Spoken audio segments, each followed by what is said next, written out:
अस्सलाम वालेकुम students. Part 2 video में EDU 401 की फ़ाइनल सब्जेक्टिव फ़ाइल को एक्सप्लेन कर रही थी मैं। इसमें हम करेंगे नेक्स्ट क्वेश्चन। प्राइवेटाइजेशन को डिफ़ाइन करना है। प्राइवेटाइजेशन इटसेल्फ क्या है? हमें बता रहे हैं कि प्राइवेटाइजेशन को हम लोग लिबरलाइजेशन भी कहते हैं। लिबरलाइजेशन जो है ये दूसरा नाम है प्राइवेटाइजेशन का। पेपर में आपको ये भी पूछा जा सकता है डिफ़ाइन लिबरलाइजेशन, तो हमने प्राइवेटाइजेशन को ही डिफ़ाइन करना है। जहाँ पे एजेंट्स जो हैं वो फीड होते हैं फ्रॉम गवर्नमेंट रेगुलेशंस के, और इनकी जो भी मार्केटाइजेशन होती है वो न्यू मार्केट प्लेस होती है, उसको एक अल्टरनेटिव क्रिएट कर देते हैं गवर्नमेंट के ऑपोजिट या उनके पैरेलल सर्विसेज प्रोवाइड करते हैं, और स्टेट जो है एलोकेशन सिस्टम के अकॉर्डिंग। ठीक है, इन सिंपल वर्ड्स में अगर हम देखें, आप अपने माइंड में गवर्नमेंट स्कूल और प्राइवेट स्कूल को रखें और देखें कि प्राइवेट स्कूल जो है ये बेसिकली क्या है कि एक तमाम तरह की जो भी रूल्स रेगुलेशंस हैं उससे परे जो है उनकी अपनी रूल्स पॉलिसीज़ हैं स्कूल के अंदर वर्क करने की, और उन क्वालिटी एजुकेशन जो है वो प्रोवाइड कर रहे हैं।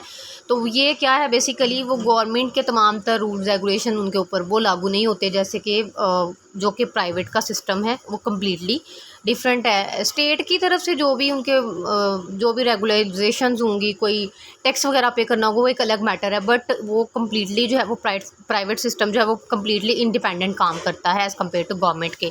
तो this is the definition of privatisation. Next पढ़ते हैं। नेक्स्ट क्वेश्चन है हमारे पास, इनोवेशन और इनोवेशन में डिफरेंस। इनोवेशन क्या है? एक्ट ऑफ इनोवेटिंग, नई चीज़ ईजाद करना, introduction of something new. In customs भी हो सकती हैं, रवायात, राइट्स, रसूमात या ट्रेडिशंस वगैरह कुछ भी हो सकता है।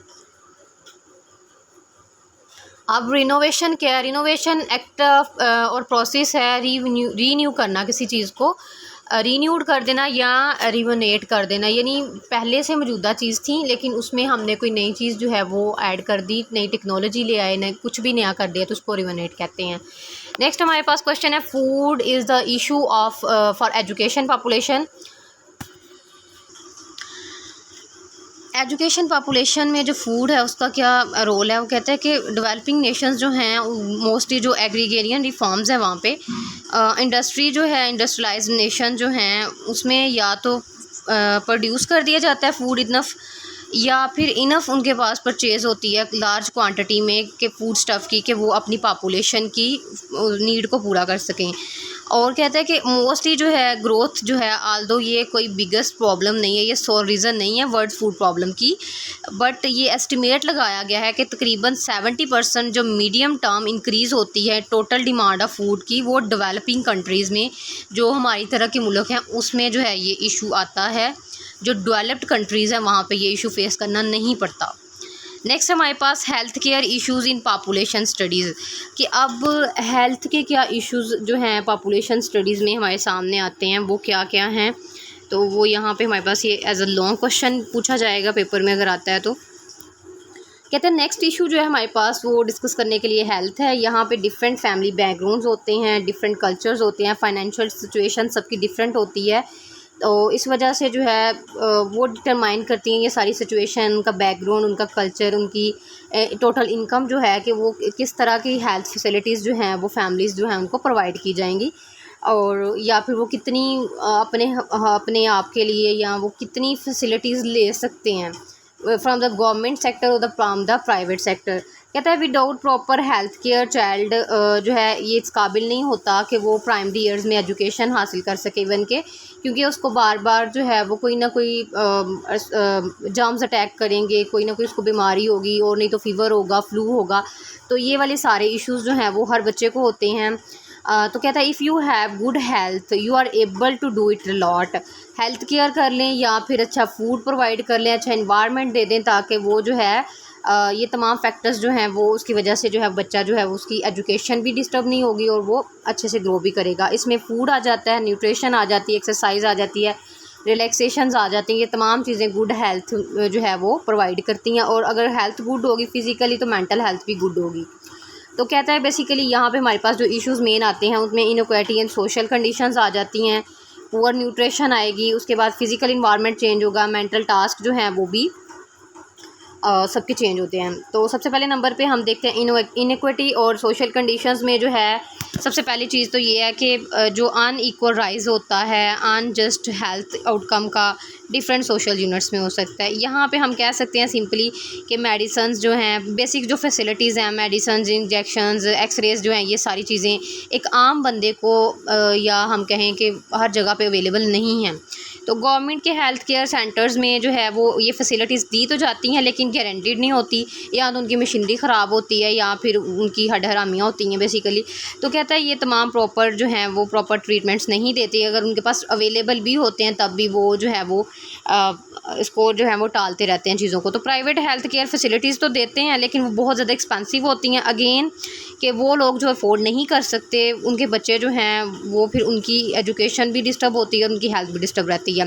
पुअर न्यूट्रिशन जो है उसमें आ जाएँ तो हम कहते हैं कि पुअर प्रोटीन इनटेक होती है बच्चों में, लेस अचीवमेंट टेस्ट वगैरह उनके होते हैं, जिसकी वजह से ज़ाहिर है ऑब्वियसली प्रोटीन जो है वो हमारी बॉडी का एक मेन जो कहें कि हम लोग बॉडी बिल्डिंग का एक मेन चीज़ है, मेन सोर्स है। तो वो अगर नहीं है तो मसल्स जो है डेवलप नहीं होंगे, अगर मसल्स डेवलप नहीं होंगे, प्रोटीन्स वगैरह हम लोगों को प्रॉपर जो है वो नहीं मिलता, तो बच्चा जो है वो मेंटली और फिज़िकली भी जो है वो इलनेस फील करेगा, उसको बार बार बीमारियाँ होंगी। आयरन जो है कि इम्पोर्टेंट चीज़ है हमारी बॉडी में, जो है आयरन का एलिमेंट होना बहुत ज़्यादा ज़रूरी है हीमोग्लोबिन बनाने में, ब्लड जो है उसकी प्रोडक्शन में। लेकिन अगर ये आयरन की कमी होगी तो एनर्जी नहीं होगी और बच्चा फिर जो है वहाँ पे भी गुड एजुकेशन गेट नहीं कर पाएगा, उसको सुस्ती पड़ी रहेगी और इस तरह से जो है वो उसकी स्टडीज़ डिस्टर्ब होंगी। अगेन वही चीज़ आ जाती है हमारे पास माल न्यूट्रिशन में। प्रोटीन जो है intake it's very important for your physical health. अब हमारे यहाँ बेसिकली होता क्या है, एक तो एजुकेशन प्रॉपर नहीं होती, दूसरा सेकेंडली कि अवेलेबल नहीं होती। प्रोटीन में हमारे पास एग्स, मीट वगैरह इस तरह की चीज़ें आती हैं, जबकि नॉर्मली एक इंसान जो है आजकल जितनी महंगाई है और जो भी सिचुएशन चल रही है, जो बंदा अफोर्ड नहीं कर सकता वो चीज़ें अपने लिए तो क्या अपने बच्चों को भी ये प्रोवाइड नहीं कर पाएगा। और सेकेंडली हमारा जो सिस्टम चल रहा है कार्बोनेटेड ड्रिंक्स, कार्बोहाइड्रेट्स का बहुत ज़्यादा इस्तेमाल, तो उसकी वजह से जो है माल न्यूट्रिशन भी हो सकता है, उसके बाद ओबेसिटी की प्रॉब्लम भी हो सकती है। यहाँ पे हम ये भी कह सकते हैं कि यहाँ पे लोगों को अवेयरनेस नहीं होती इन चीज़ों की। वही कि अगर उन्होंने जितने पैसे कोल्ड ड्रिंक्स पे लगाने हैं वो उसकी जगह पे कुछ हेल्दी खा लें, लेकिन ऑब्वियसली ये सारी चीज़ें जो हैं वो नहीं, उनको अगर अवेयरनेस नहीं है तो इन तरह की जो कुछ ओबेसिटी वगैरह जो है इस तरह की प्रॉब्लम यूजुअली आम फेस करने को मिल रही है, या हार्मोनल इम्बैलेंस और मोस्टली फीमेल्स में पीसीओएस वगैरह की चीज़ें। तो बेसिकली कहता है कि यहाँ पे ओबेसिटी जो है ये कुछ फैमिलीज़ की तरफ से भी होती है, कुछ लोग बहुत ज़्यादा फ़ैट खाते हैं, और यहाँ पे एक चीज़ ये भी है, कुछ लोगों को इशू माल न्यूट्रिशन का है और कुछ लोग वैसे जिनके पास है वो बहुत ज़्यादा खाते हैं, ओवर ईटिंग करते हैं, जिसकी वजह से उनको भी मोटापे का सामना करना पड़ता है।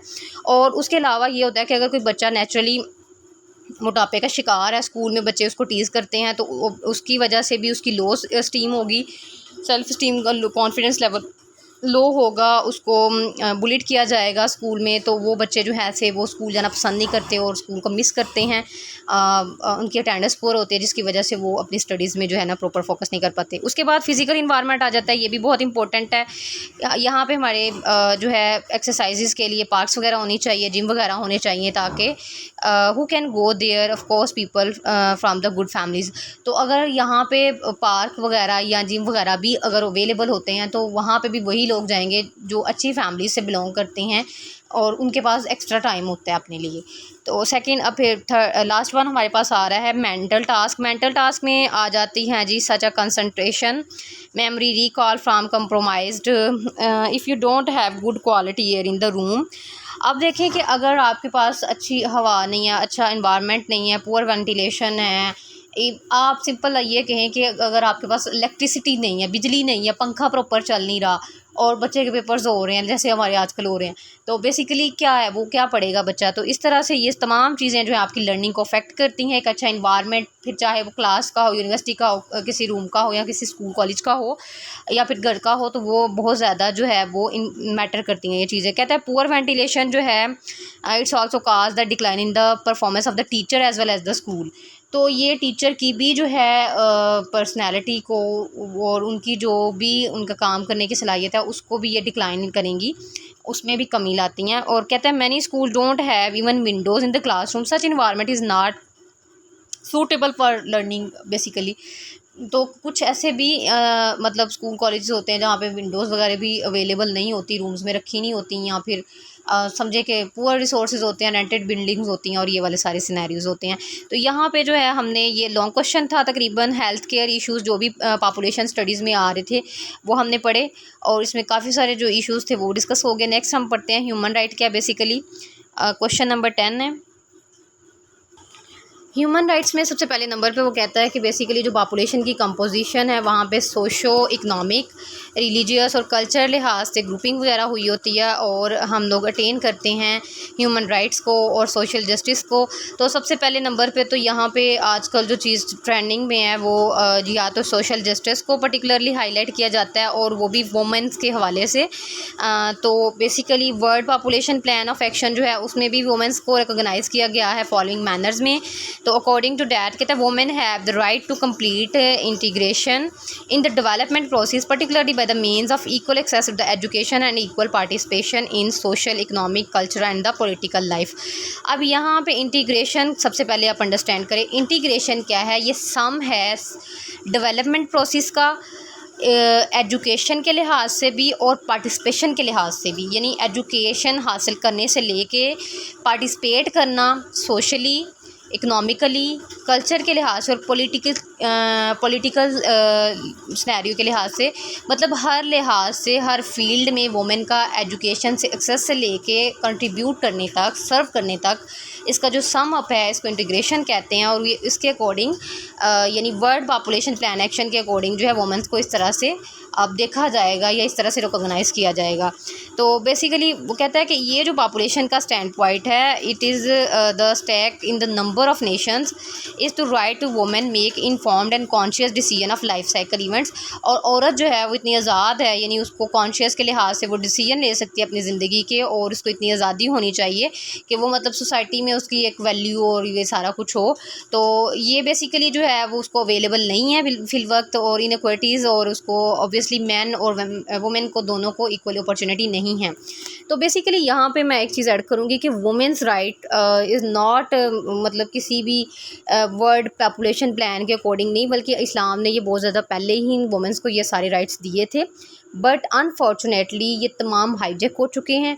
और अब जो राइट्स इसको वुमेन्स को जब मैं कहती हूँ, ये देखते हैं हम लोग सिंपली कहते हैं ना वुमेन एम्पावरमेंट की बात करनी है, हम लोग कोई भी एजेंडा लेके चलते हैं, तो ये बेसिकली वुमेन एम्पावरमेंट नहीं, वुमेन री एम्पावरमेंट होना चाहिए, क्योंकि वुमेन्स को ऑलरेडी ये सारे राइट्स जो हैं वो कुरान दे चुका है आज से 1400 साल पहले। खैर, it's not about our topic.